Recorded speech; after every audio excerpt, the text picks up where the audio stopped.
সালামু আলাইকুম, কি অবস্থা সবার? আশা করি সবাই ভালো আছেন।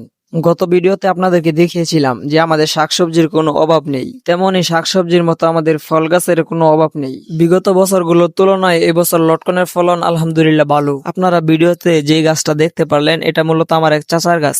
আমাদের গাছে আলহামদুলিল্লাহ ভালো ফলন আসছে। এই লটকন গুলোকে অনেক এলাকায় অনেক নাম ধরে ডাকে, কিন্তু আমাদের এদিকে এটাকে বুবি বলে। আপনারা কে কি নামে ডাকেন অবশ্যই কমেন্ট বক্সে জানিয়ে যাবেন। আমার এক বোন আসছিল বেড়াইতে, আর সে আজকে চলে যাবে, তাই তার জন্য আমি শাকসবজি তুলতেছিলাম। আমি এদিক দিয়ে গেওড়া তুলতেছিলাম খুঁজে খুঁজে। কুই গাছের জন্য গেওড়াগুলো খুঁজে পাওয়া যায় না। আর আব্বা বাজারে নেওয়ার জন্য কিছু কুই শাক তুলতেছিল।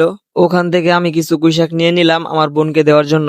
অনেক এলাকায় দেখি সপ্তাহে 1-2 দিন হাট বসে, কিন্তু আমাদের বাজারে প্রতিদিনই হাট বসে। আমাদের এখানে সপ্তাহে 1-2 দিন হাট বসে, তারপরে প্রতিদিনই শাকসবজি এগুলা বাজারে তোলা হয়। ভিডিওর মাঝখানে এমনি একটা পেঁপে গাছের শট নিলাম। এগুলা বাড়িতে রেখে আরেক খেতে যেতে হবে, কারণ ওখান থেকে আর কিছু সবজি তুলতে হবে। আমাদের যে শশা গাছগুলো লাগানো ছিল তার পাশে কয়েকটা বটবটি গাছ লাগানো হয়েছে, আর এই গাছগুলোতে বেশ কিছু বটবটি উঠছে। যেগুলো খাওয়ার উপযুক্ত হয়ে গেছে সেগুলো তুলে নিলাম।